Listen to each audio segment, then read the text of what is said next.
Астана қаласында арендада тұрып жатсаңыз, пәтер жалдап тұрып жатсаңыз, көріңіз, өткенде Лесная Поляна туралы видеолар түсіріп салған болатынбыз. Сол видеолар бойынша жекеге WhatsApp нөмірге жазып жатыр әртүрлі сұрақтармен.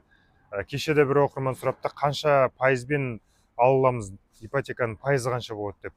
Енді достар, қараңыздар, бұндай жағдайда бұл енді Лесная Поляна қала бойынша ең бюджетный, ең қолжетімді вариант болғандықтан, сіз арендада тұрып жатсаңыз, сол қолжетімді вариантты қанша пайызбен алсаңыз да, пайыз ең көп ипотекамен алсаңыз да, пәтер жалдап тұрғаннан қарағанда бәрібір тиімді болады. Өйткені сіз арендада тұрсаңыз, пәтердің ақшасы 100% переплатаға кетіп жатыр десек те болады. Қысқасын айтқанда, біреудің ипотекасын жапқанға қазір беріп отырсыз. Енді Лесная Полянадан ипотека рәсімдеген кезде сол аренданың ақшасымен мөлшермен бірдей шығады деп жатырмыз. Сол үшін қазір арендада тұрып жатсаңыз, пайызына қарамай өз үйіңізге қол жеткізіп алыңыз. Ал егер қолыңызда қандай да бір жинақ болса, қаланың ішінен пәтер алуға әртүрлі мүмкіндіктер бар болса, онда жаңағы ипотеканың пайызын таңдап, районды таңдап алатын үйіңізді таңдауға болады.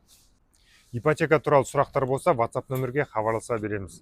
Парақшаға тіркеліңіз, таныстарға видеоны таратыңыз. Жақсы.